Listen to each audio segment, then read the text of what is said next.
Good morning Deepali. Good morning Usha.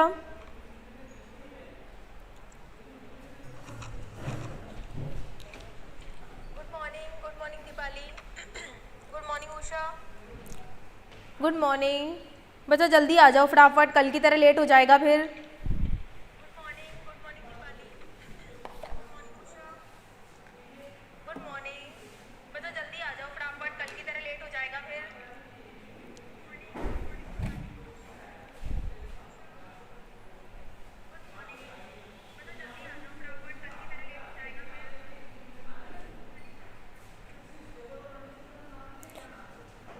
Good morning Sanskriti. Good morning Gayatri.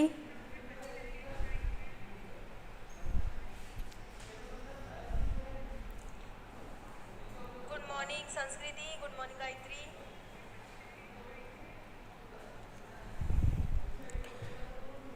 बच्चों अब आवाज़ और वीडियो सही आ रही है? अटक तो नहीं रही ना?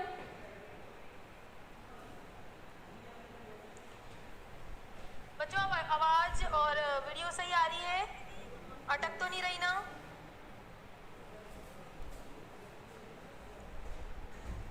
बच्चों अब आवाज़ और वीडियो सही आ रही है? अटक तो नहीं रही ना?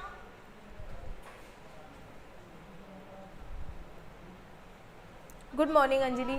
चलो स्टार्ट करते हैं अपना लेक्चर।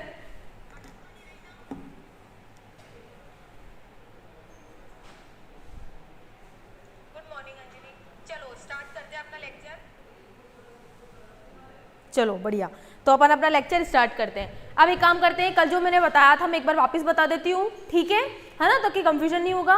अच्छा ठीक है, तो अब एक बात बताओ, कल मैंने आपको परसों है ना, मैंने आपको कुछ क्वेश्चंस दिए थे।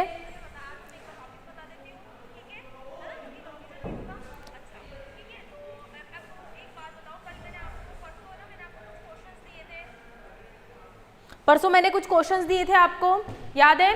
कुछ क्वेश्चंस दिए थे मैंने आपको, है ना? उनके बारे में बताना बहुत ज़रूरी है, क्योंकि वो क्वेश्चंस आपके आरबीएसई बोर्ड और आपके कंपटीशन पेपर दोनों में ही आ रखे हैं, ठीक है? तो जल्दी से फटाफट आंसर भेजो फटाफट, जल्दी से। पहले का आंसर, तो पहले का क्वेश्चन क्या था कि कॉमन कोल्ड और निमोनिया में डिफरेंस, है ना? जल्दी से आंसर भेजो।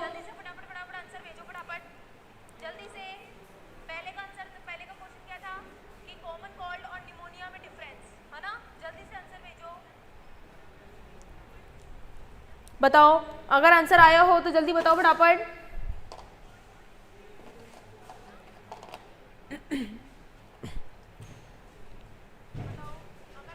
जल्दी बताओ, जल्दी। नहीं हो तो बताओ बच्चा, मैं बता देती हूँ फटाफट। ये आपके एम्स और नीट में बहुत बार पूछा गया है ये क्वेश्चन, है ना? कॉमन कोल्ड, हाँ, दीपाली के अलावा बाकियों को बताओ। चलो कोई दिक्कत नहीं, मैं बता देती हूँ, तुम तो टाइम खराब करोगे, से बता रही हूँ मैं।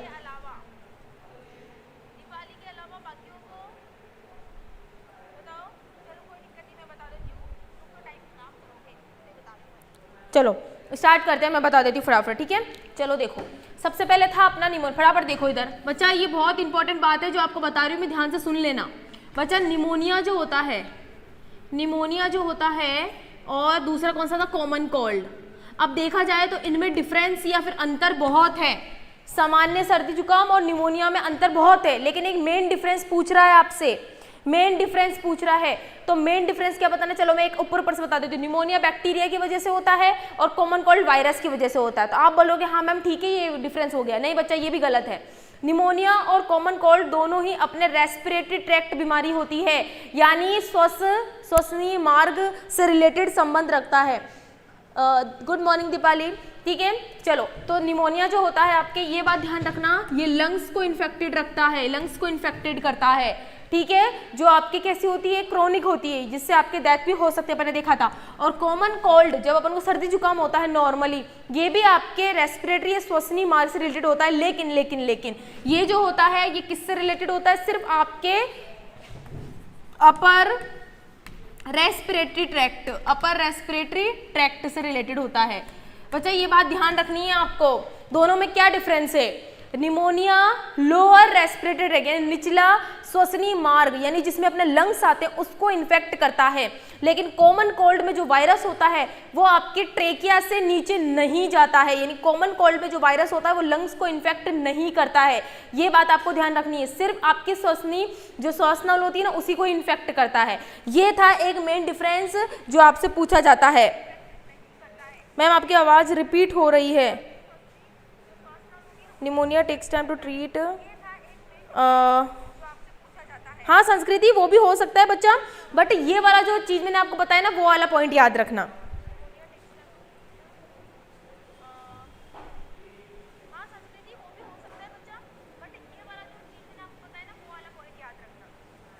वैसे तो बहुत सारे डिफरेंस है निमोनिया और कॉमन कोल्ड में, ठीक है, लेकिन ये डिफरेंस है जो आपसे कंपटीशन में आंसर चाहता है। क्लियर, बढ़िया, चलो तो ध्यान रखना इसको। दूसरा क्या था, वूफिंग कफ, ठीक है। अब इस पॉइंट को सब ध्यान से सुनेंगे, वूफिंग कफ वाला पॉइंट। कल मैंने ये सिर्फ आंसर बताया था, समझाया नहीं था। वूफिंग कफ जो होता है वो पर्टुइसिस अपन ने पढ़ा था, पर्टुइसिस पढ़ा था अपन ने, पर्टुइसिस, हाँ याद है सभी को, पर्टुइसिस पढ़ा था अपन ने, ठीक है। हाँ देखो बिल्कुल बिल्कुल, हाँ वही। तो बच्चा आपको ध्यान रखना है, पर्टुइसिस को ही वूफिंग कफ कहते हैं। पहले तो ये ध्यान रखो, ये आपके नीट में आया हुआ क्वेश्चन है कि वूफिंग कफ जो होता है वो किससे रिलेटेड होता है। किससे रिलेटेड मतलब समझ गए ना, मतलब किस रोग से संबंधित रखता है। तो पहले तो याद रखो पर्टुइसिस से रखता है, ठीक है, बढ़िया। दूसरा आपको क्या रखना, अब क्यों बोलते हैं, क्या रीजन है कि इसको वूफिंग कफ कहते हैं। ये बात मैंने आपको उसमें नहीं समझाई थी, तो मैंने आपको बोला था कि मैं जब क्वेश्चन इसका दूंगी तभी समझाऊंगी। तो अब सबके सब ध्यान से सुनेंगे मेरी बात कि क्यों इसको वूफिंग कफ कहते हैं। ये क्वेश्चन आपके रीजन में पूछ रखा है। एम्स में असेशन रीजन आते हैं ना क्वेश्चन, आपने देखे होंगे एम्स के क्वेश्चन जिसमें आते हैं ऐसे क्वेश्चन। तो बच्चा क्यों कहते हैं इसको, देखो बच्चा देखो, पर्टुइसिस में बच्चों को जब खांसी होती है, मैंने बोला था ना पर्टुइसिस और डिप्थीरिया ऐसी बीमारी होती है जो 5 साल के बच्चों के अंदर होती है।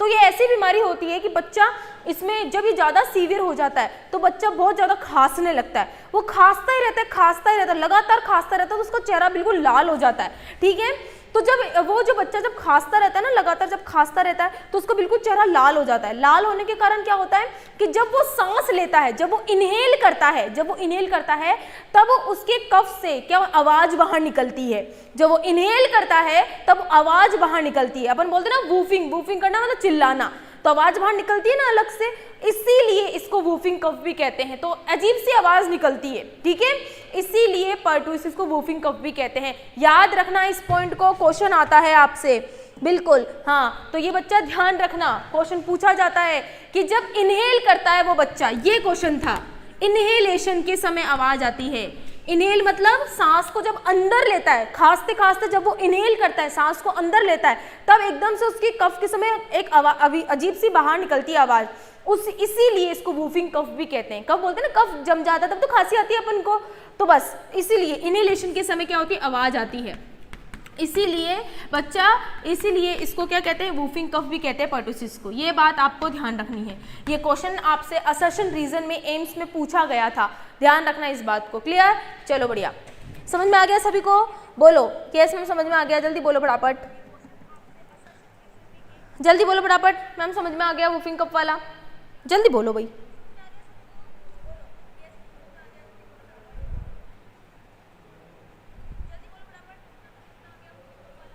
ठीक है, क्लियर, हाँ बढ़िया, है ना, ध्यान रखना इस पॉइंट को, ये आपके पेपर में आए हुए क्वेश्चन है, बिल्कुल बिल्कुल, हाँ। अब तीसरा क्वेश्चन था बीसीजी वाला, बीसीजी का याद रखना है, ये भी आपसे नीट में आया हुआ क्वेश्चन है जिसमें आपकी फुल फॉर्म पूछी थी, तो मैं यहाँ बता देती हूँ।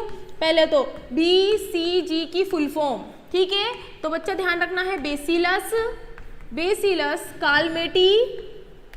कालमेटी गुआरिन, ठीक है, ये आपको ध्यान रखना है, ठीक है, बेसिलस कालमेटी गुआरिन, ये होती है इसकी फुल फॉर्म। और बीसीजी क्या होती है, एक तरीके की वैक्सीन होती है जो किस में लगाई जाती है, ट्यूबरक्लोसिस, टीबी में लगाई जाती है व्यक्तियों को, जिस व्यक्तियों को ट्यूबरक्लोसिस होता है।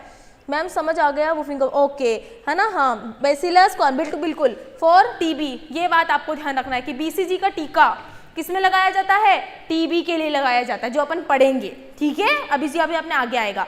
बट आप इसकी फुल फॉर्म और अब ये ध्यान रखो। चलो बताओ डीपीटी का इंजेक्शन किस किस में लगाया जाता है, जल्दी बताओ। डीपीटी का इंजेक्शन किस किस में लगाया जाता है, जल्दी बोलो, जल्दी बताओ। डीपीटी का इंजेक्शन किस किस में लगाया जाता है, किस किस बीमारियों में डीपीटी का इंजेक्शन लगता है, जल्दी बताओ, है ना। बीसीजी का डीपीटी का जो इंजेक्शन लगता है वो किस किस में लगता है। अपन ने टाइफाइड पढ़ लिया, निमोनिया पढ़ लिया, डिप्थीरिया, ठीक है। फिर अपन ने कौन सा पढ़ा, पर्टुइसिस, फिर उसके बाद अपन ने पढ़ा कोलेरा, डायरिया, देन अपन ने पढ़ा डिसेंट्री, ठीक है। चलो तो आज अपन क्या पढ़ेंगे, मैं वापस से बता दूंगी, कल आपकी आवाज़ ढंग से नहीं आ रही थी, मैं वापस बता देती हूँ, है ना। डिप्थीरिया, हाँ बिल्कुल बिल्कुल, डिप्थीरिया, पर्टुसिस और टिटनेस में लगता है, ठीक है। टिटनेस पढ़ेंगे आज अपन, ठीक है। चलो बढ़िया, तो ये डिजीज अपन ने पढ़ ली, बिल्कुल सही। चलो अब अपन को आज कौन सा डिजीज पढ़नी है, ये अपन ने रोक कर ली है। आज कौन सा पढ़ना है मैं वापस बता दूं, प्लेग। प्लेग कल मैंने समझाया था, आधों को समझ में आया नहीं आया, मैं वापस बता देती हूँ, ठीक है। तो 1 2 3 4 5 6 7 8, तो 8th है अपना प्लेग, वापस समझा देती हूँ फटाफट फटाफट समझ लो, ठीक है। कल आपको आवाज़ की दिक्कत हो रही थी, चलो, है ना। तो है अपने पास प्लेग, ठीक है।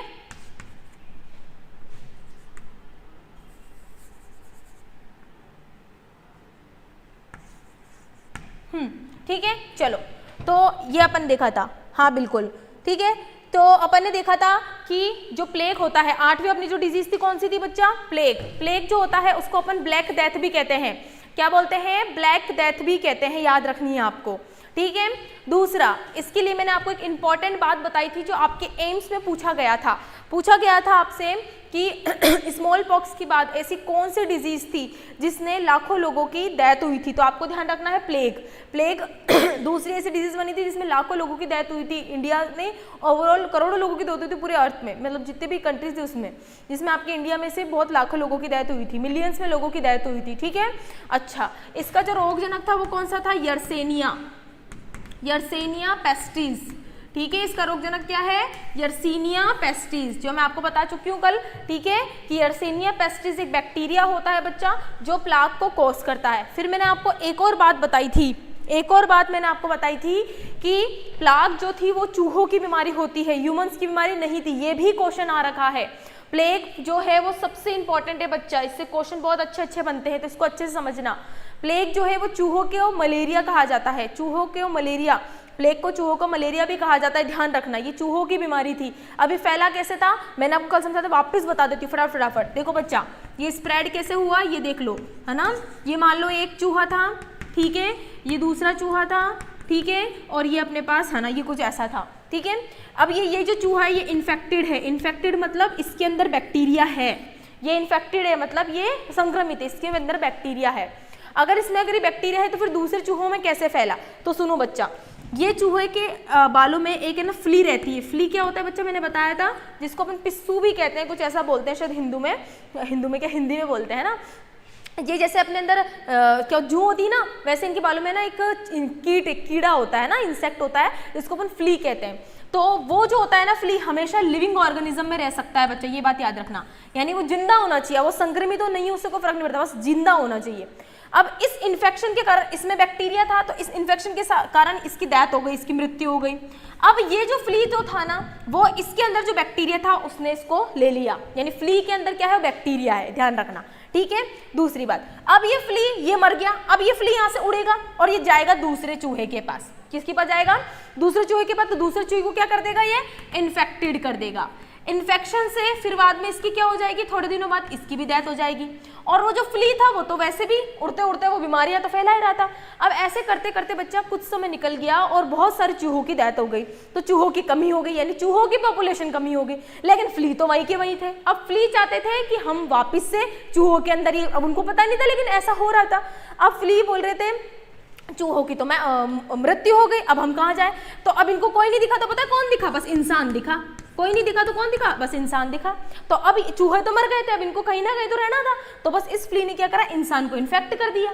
अब ठीक है, तो ये कुछ इस तरह का, तो इंसान तो बीच में फंसे, थी तो बीमारी चूहों की, ठीक है, तो ये कुछ इस तरीके से फैला था। तो पहले तो ये ध्यान, इसलिए इसको चूहों का मलेरिया भी कहते हैं। अब चूहों का मलेरिया याद करो बच्चे, इसको देखो, रटो मत किसी भी चीज को, रटोगे तो कुछ समझ में नहीं आएगा। बच्चों याद करो, मलेरिया, ह्यूमन का मलेरिया जो होता है वो कैसे फैलता है, एक वेक्टर के थ्रू जाता है।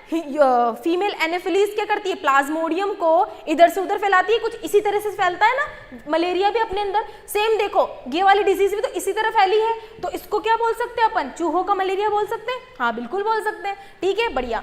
अब बच्चा, अब यहाँ जाने के बाद अब आता है क्वेश्चन कि कैसे कैसे हुआ। अब कैसा होता है, अब यहाँ पर क्या होता है कि जैसे ही बैक्टीरिया ह्यूमन के अंदर जाएगा तो सबसे पहले वो ह्यूमन के पेल्विक रीजन में जाके इन्फेक्ट करेगा।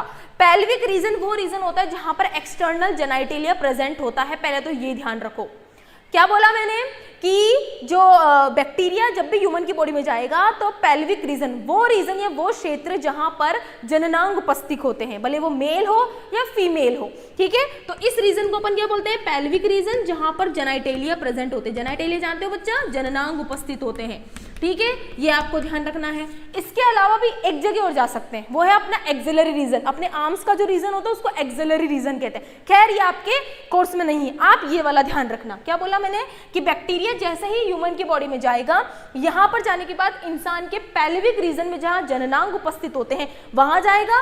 और जननांग में क्या प्रेजेंट होते हैं बच्चे, लिम्फ नोड, वहां पर आसपास के अंदर क्या प्रेजेंट होते हैं, लिम्फ नोड। तो एक्चुअली में ये बैक्टीरिया लिम्फ नोड को इन्फेक्ट करता है ह्यूमन की। और लिम्फ नोड को अपन क्या बोलते हैं, लसिका गाठिका, लसिका गाठे बोलते हैं। अब आप बोल रहे होंगे कि मैम लसी गाठिका तो कहीं और भी हो सकते हैं, लेकिन बच्चा इसका जाने का तरीका अलग है। ये पेल्विक रीजन से ही लिम्फ नोड्स के अंदर जाएगा, ये बात ध्यान रखना, डायरेक्ट नहीं जाएगा। ये पेल्विक रीजन से ही वहां पर जो लिम्फ नोड्स होते हैं ना, उनको क्या करेगा, इन्फेक्ट करेगा, लसिका गाठिका को इन्फेक्ट करेगा। अब ये क्या करेगा, हाँ ठीक है, अब क्या करेगा, ये बैक्टीरिया लसिका गाठिका के अंदर जाएगा और वहां पर मल्टीप्लिकेशन करेगा, जिससे लसिका गाठिका की जो साइज होगी वो बढ़ जाएगी, इन्फ्लेमेशन हो जाएगा, सूजन आ जाएगी वहां पर, ठीक है। जिससे क्या होगा, ये बैक्टीरिया जो होंगे बहुत पस फॉर्मेशन करने लगेंगे, जिससे क्या होगा, वहां पर एक फोड़ा यानी एक फुंसी, पहले तो बहुत छोटी होगी वो फुंसी, लेकिन धीरे धीरे करते करते वो बैक्टीरिया और भी ज्यादा बढ़ेगा, तो वो क्या होगा, बहुत बड़ा सा एक फोड़े का निर्माण कर देगा, मतलब एक ग्रोन बन जाएगा। ग्रोन का मतलब होता है फोड़ा फुंसी बनाना। नॉर्मल फुंसी होती है तो नॉर्मल है, लेकिन वो बहुत बड़ी हो जाती है वो फुंसी। अगर उसी समय अगर इलाज हो जाए तो कोई दिक्कत नहीं है, इलाज संभव हो जाएगी, कोई दिक्कत नहीं।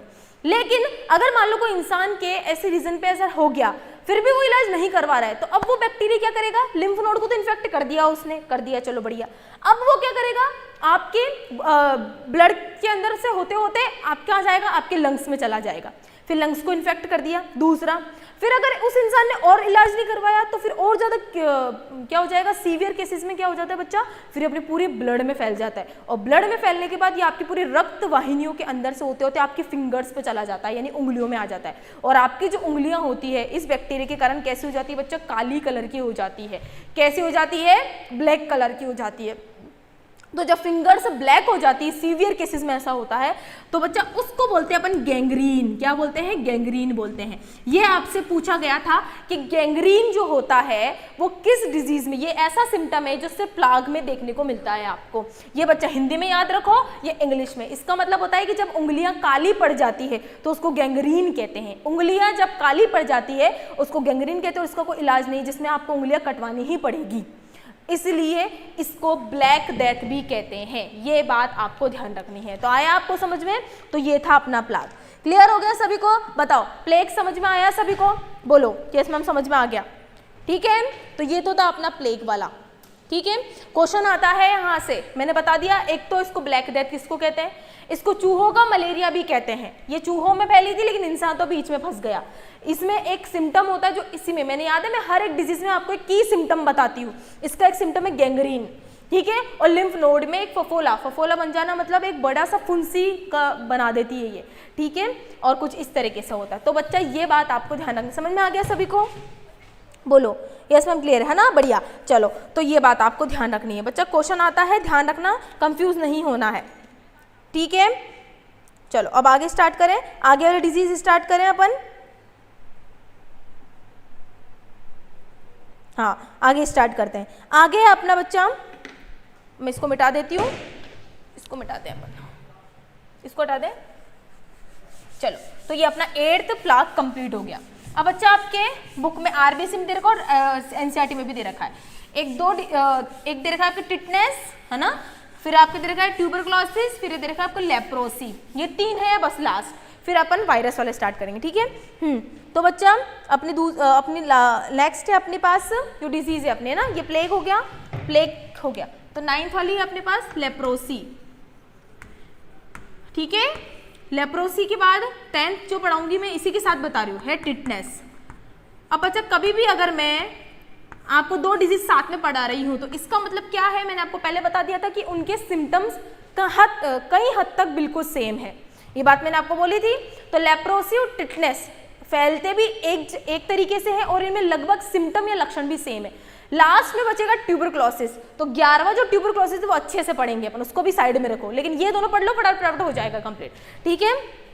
चलो, तो ये बात आपको ध्यान रखनी है। तो यहाँ पर अपन ये देखते हैं कि ये फैलता कैसे और कौन सा रोगजनक होता है। तो जो लेप्रोसी होती है वो बच्चा आपको ध्यान रखनी है, इसका जो रोगजनक होता है, रोगजनक जो होता है वो कौन सा होता है, माइकोबैक्टीरियम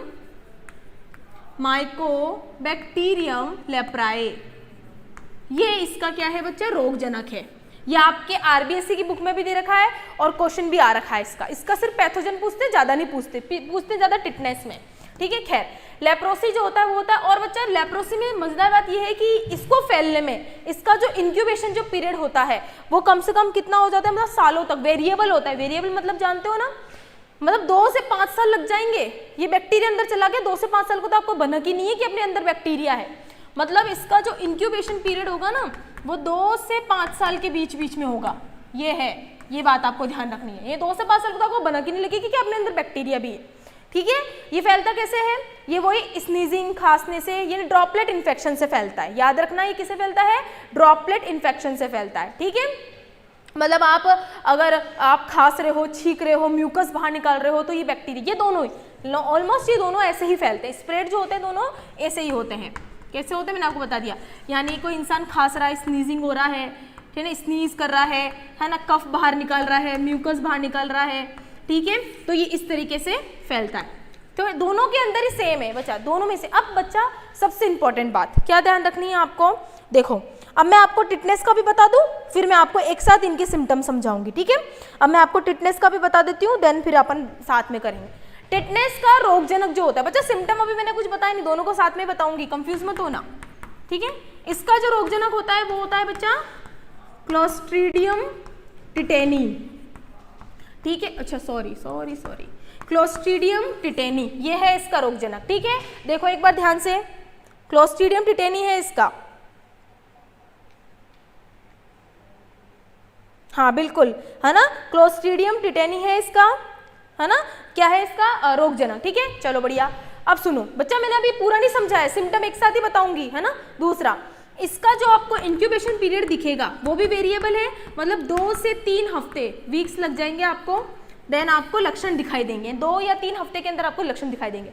अब सुनो एक मजेदार बात, अब ध्यान से सुनना। टिटनेस जो होता है यानी इसका जो बैक्टीरिया है क्लोस्ट्रीडियम टिटेनी, ये आपके शायद नीट में ही आ रखा था, बहुत पहले पूछा था, आ रखा था। क्लोस्ट्रीडियम टिटेनी अपने अंदर पैथोजन के रूप में रोग फैलाएगा, लेकिन कुछ मैमल्स ऐसे होते हैं जिसमें क्लोस्ट्रीडियम टिटेनी सिम्बायोटिक या सहजीवी की तरह रहते हैं, और एग्जाम्पल है इसका हॉर्स। हॉर्स एक ऐसा मैमल्स है, यानी इसकी जितनी भी स्पीशी होगी हॉर्स की, वो इसके साथ, यानी हॉर्स की जो एलिमेंट्री केनाल होती है, हॉर्स की यानी जो घोड़े होते हैं ना, उनकी जो आहार नाल होती है ना, उनके अंदर ये बैक्टीरिया सहजीवी की तरह रहता है। अपने अंदर तो बीमारी फैला रहा है, अपने में तो ये बीमारी फैला रहा है, लेकिन कुछ मैमल्स ऐसे होते हैं जिनमें ये किसकी तरह रहता है, सहजीवी की तरह। ये बात याद रखना, ठीक है। तो क्लोस्ट्रीडियम, ये आपको याद, क्लोस्ट्रीडियम तो शब्द कहीं जाना माना है, आप एनसीईआरटी में क्लोस्ट्रीडियम आप पढ़ते हो शब्द, इसलिए ये वाला शब्द ध्यान रखना, और ये आपके आगे एनसीईआरटी में भी दे रखा है, ठीक है। तो ये बात आपको ध्यान रखनी है। यहाँ तक समझ में आया सबको बताओ, क्योंकि फिर अब मैं सिम्टम स्टार्ट करूंगी। यहाँ तक सभी को समझ में आ गया, क्योंकि मैं सिम्टम एक साथ समझाऊंगी, दोनों के थोड़े समझाने लायक है, इसलिए बताओ क्लियर हुआ सभी को, बोलो समझ में आया, बताओ जल्दी बताओ।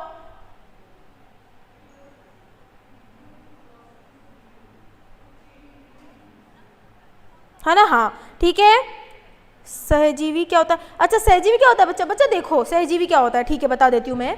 बच्चा देखो ऐसे प्राणी, दो अलग अलग ऐसी स्पीशी या जातियां जो एक साथ रहती हो और बोलती हो तू मेरा काम कर मैं तेरा काम करूं, समझ गए? दो अलग अलग ऐसी स्पीशी, दो अलग अलग ऐसी जातियां जो एक साथ रहती हो और बोलती हो कि तू मेरा काम कर मैं तेरा काम करूं, समझ में आया?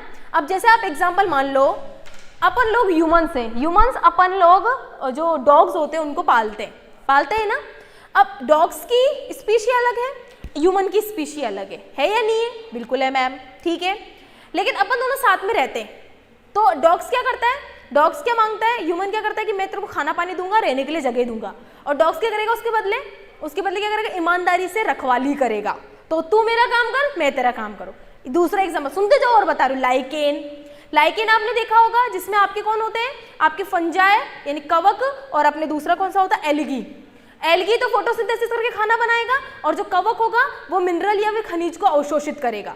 तो फंजाई तो क्या करेगा, अवशोषण करके खनिज को अवशोषण करके एल्गी को देगा, और एल्गी खाने को बनाकर फोटोसिंथेसिस के उसको देगा, तो तू मेरा काम कर मैं तेरा काम करूँ। दूसरा है माइकोराइजा, बहुत से एग्जाम्पल है बच्चा, अपनी बॉडी के अंदर भी बैक्टीरिया होते हैं ई-कोलाई, तो वो भी अपनी तरह सिम्बायोटिक रिलेशनशिप अपनाते हैं। इतना तो पता है ना बच्चा कि अपने इंटेस्टाइन में बैक्टीरिया होते हैं, है ना, हाँ बिल्कुल। तो अपनी बॉडी के अंदर क्या होते हैं बच्चा, है ना, सिम्बायोटिक बैक्टीरिया होते हैं जो क्या करते हैं, अपने गुड बैक्टीरिया कहलाते हैं, वो अपनी बॉडी के लिए होना बहुत अच्छा माना जाता है उनको, ठीक है। तो ऐसे बस इतना ध्यान रखो, दो अलग अलग ऐसी जातियां जो एक साथ रहती हो, एक साथ खाती हो, एक साथ पीती हो, ठीक है, तो बोलती है कि तू मेरा काम और मैं तेरा, कोई नुकसान नहीं पूछाती एक दूसरे को, ठीक है। तो ऐसी को अपन सिम्बायोटिक रिलेशन या सहजीवी संबंध कहते हैं। आ गया समझ में? हाँ बढ़िया, ठीक है। चलो तो अब अपन आगे स्टार्ट करते हैं सिम्टम की। बच्चा अब देखो, लेप्रोसी और टिटनेस दो ऐसी डिजीज है जो हाइजीनिक होती है। हाइजीनिक मतलब जानते हो ना, साफ सुथरी जगह पर नहीं होती ज़्यादातर, ये मतलब जो गंदगी में रहते हैं ज़्यादातर, जहाँ पर आपके बैक्टीरिया पनपने की चांसेस ज़्यादा हो, वहाँ पर ये बीमारी ज़्यादा फैलती है। दूसरी बात अभी सुनो बच्चा, देखो टिटनेस और लेप्रोसी होने के इनके अलावा और भी कारण हो सकते हैं अपनी बॉडी में, जैसे फॉर एग्जांपल पॉवर्टी का मतलब होता है गरीबी।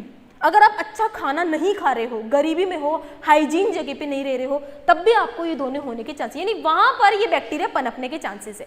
दूसरा सुनते जाओ, आपका न्यूट्रिशन, आप अच्छा खाना नहीं खाओगे तो आपकी हेल्थ नहीं बनेगी, आपकी हेल्थ नहीं बनेगी तो आप इम्यूनिटी सिस्टम आपका वीक होगा, प्रतिरक्षा तंत्र जो होगा वो आपका वीक होगा, जिस वजह से ये बैक्टीरिया अच्छे से ग्रो कर सकता है। तीसरा एज। अब आप बोलोगे मैम एज कैसे होगा? बच्चा अगर आपको पता हो, आपने ग्लैंड वाला चैप्टर पढ़ा है, अगर आपको ध्यान हो, बूढ़े लोगों में इम्यूनिटी सिस्टम कम होता है एज कंपेयर टू एडल्ट लोग। एडल्ट लोग मतलब मान लो 20 साल का है और एक 50 साल का व्यक्ति है, तो 50 साल के अंदर ये बीमारी पहले लगेगी और 20 साल के अंदर लगेगी, तो लगेगी, वो डिपेंड करता है कि उसकी इम्यूनिटी सिस्टम कैसी है, बट उसके अंदर नहीं लगेगी। तो एज भी इस डिजीज को डिफाइन करती है। और तीसरा है कि अगर मान लो इम्यूनिटी सिस्टम, अगर आप दो सेम एज के व्यक्ति हो, जैसे 20 साल के दो ही व्यक्ति है, तो जिसका इम्यूनिटी सिस्टम वीक होगा तो उसमें बीमारी पहले लग जाएगी, और जिसका इम्यूनिटी स्ट्रांग होगा उसमें बीमारी नहीं लगेगी। समझ में आ रहा है? और पांचवा सबसे इंपॉर्टेंट है एड्स।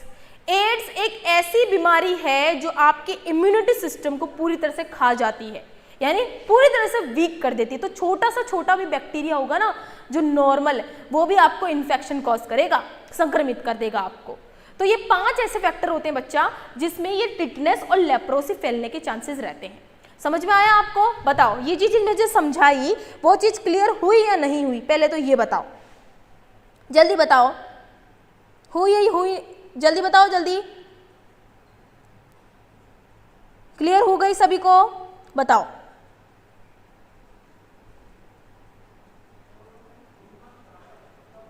सबको क्लियर हुई ये सिम्टम? ये जो मैंने अब ये जो मैंने चीज बताई, इनको क्या बोलते हैं? इनको फैक्टर इन्फ्लुएंजा बोलते हैं, यानी वो कारक जिससे ये बीमारी फैल सकती है। ठीक है, तो मैं लिखूंगी नहीं, मैंने समझा दिया आपको ये बात। अब मैं आपको बताऊंगी इसके सिम्टम।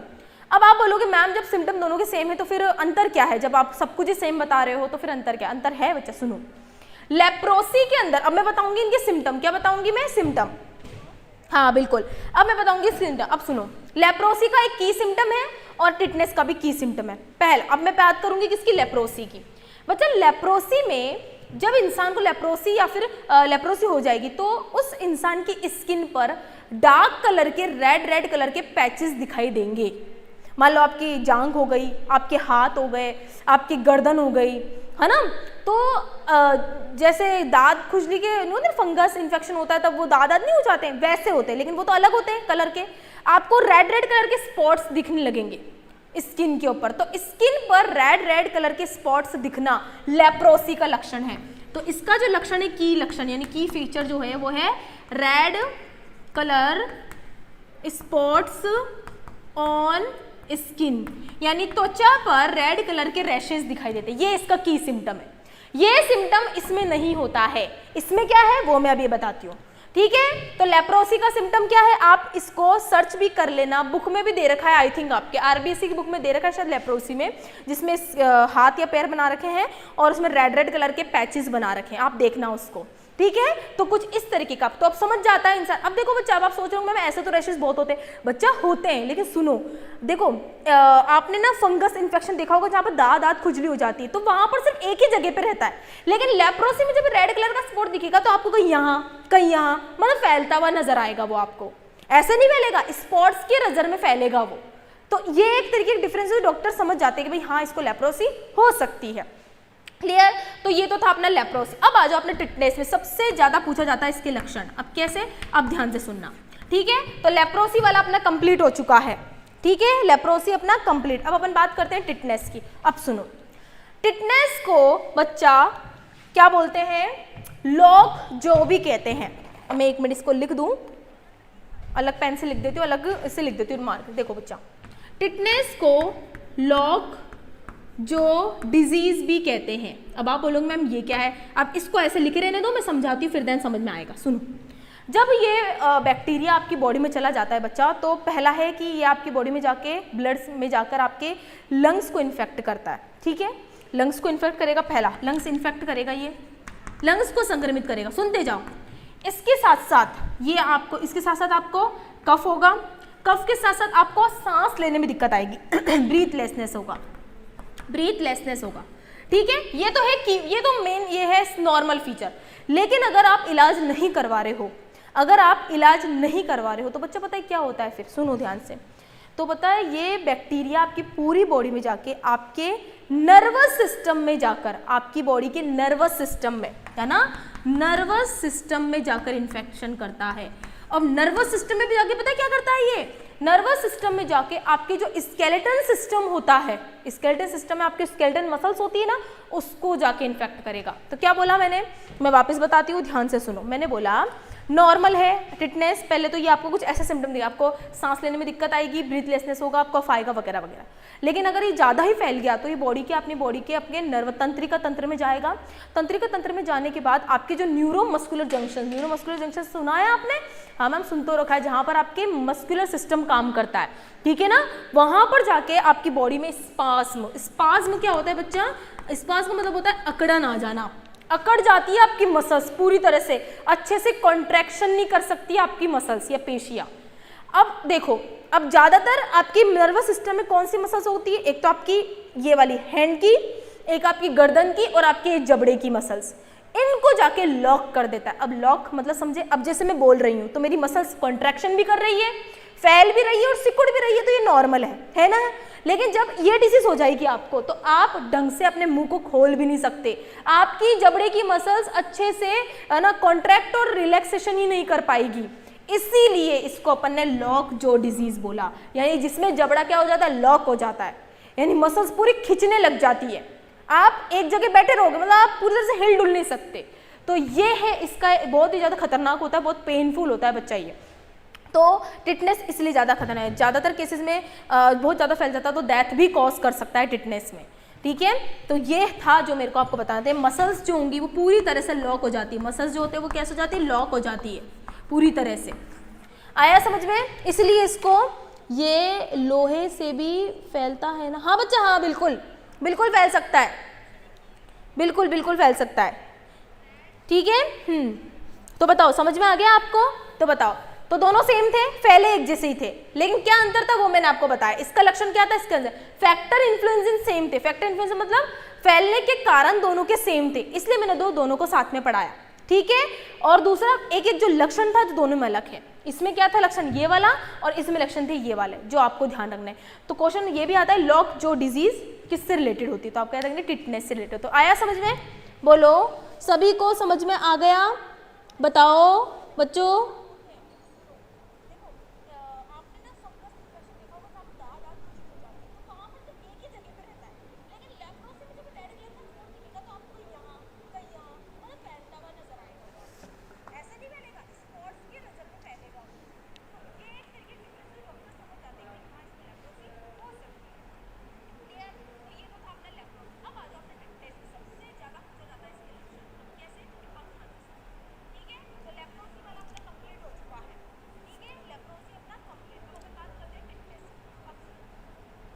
सबको क्लियर हो गया, ठीक है। कुछ पूछना है किसी को, बताओ जल्दी।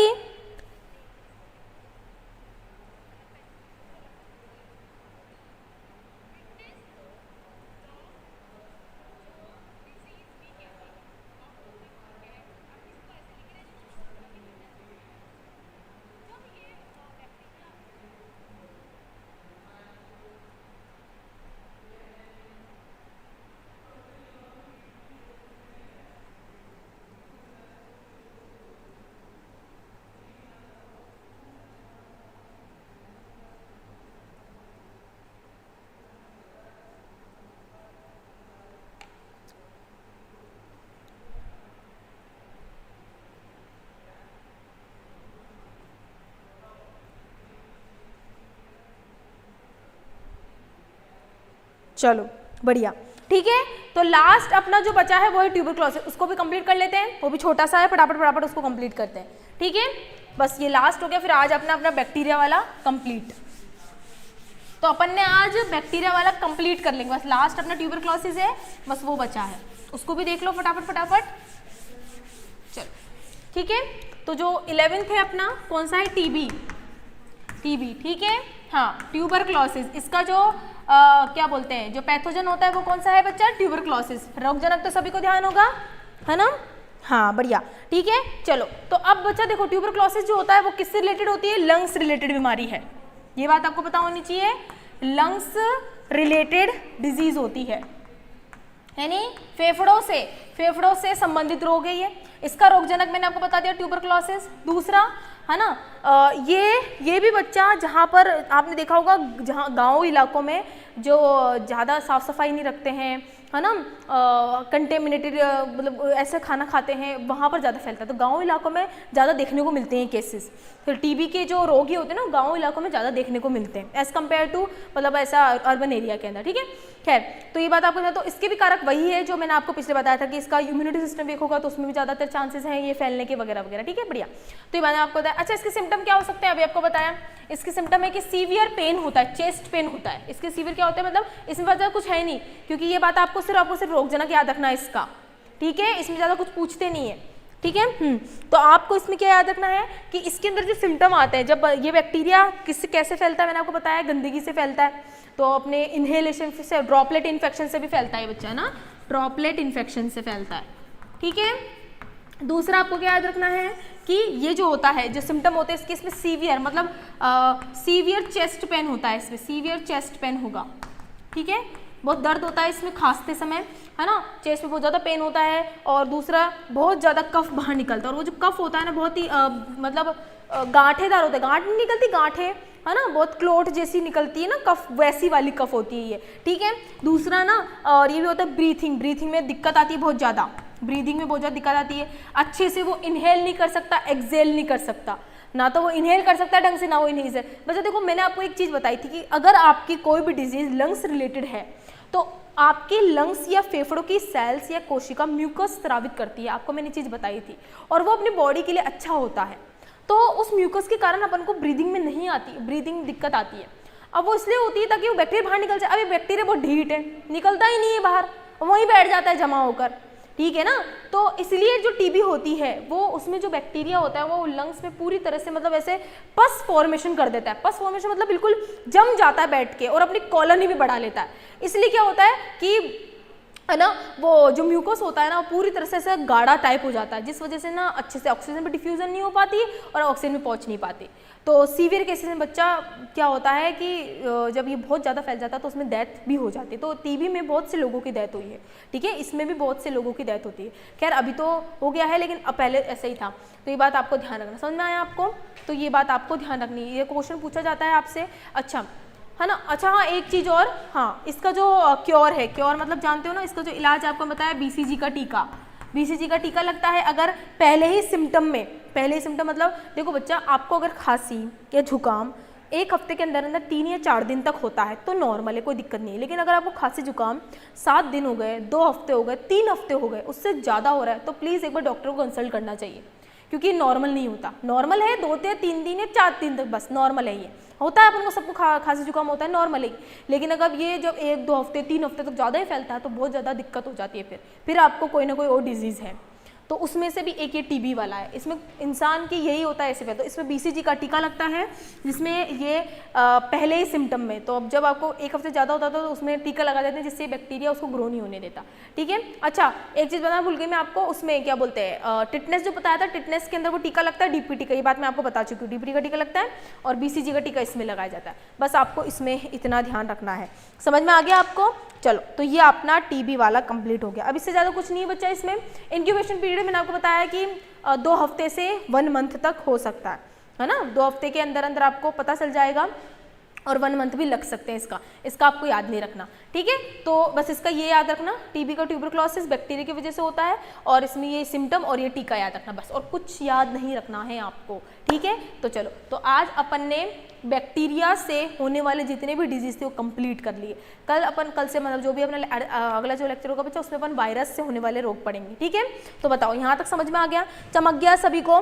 जल्दी बोलो यस मैम क्लियर हो गया, बताओ जल्दी बताओ, जल्दी बोलो यस मैम क्लियर हुआ, ठीक है। इसमें बैक्टीरिया वाला समझ में आ गया, पूरा समझ में आ गया अच्छे से। हाँ बच्चा दीपाली मेडिसिनल क्योर भी हो सकता है ना, मेडिसिनल क्योर भी हो सकते हैं, बट बोलते हैं ना कि वैक्सीन ज़्यादा इफ़ेक्ट करती है एज़ कम्पेयर टू मेडिसिन से, ठीक है। चलो बढ़िया, ठीक है, हाँ तो बढ़िया, ठीक है, सबको समझ में आ गया। तो ये अपना बैक्टीरिया वाला कंप्लीट हो गया है। अब अपन अगले लेक्चर से वायरस वाला स्टार्ट करेंगे जो भी सबसे ज़्यादा पूछा जाता है, ठीक है, बिल्कुल बिल्कुल।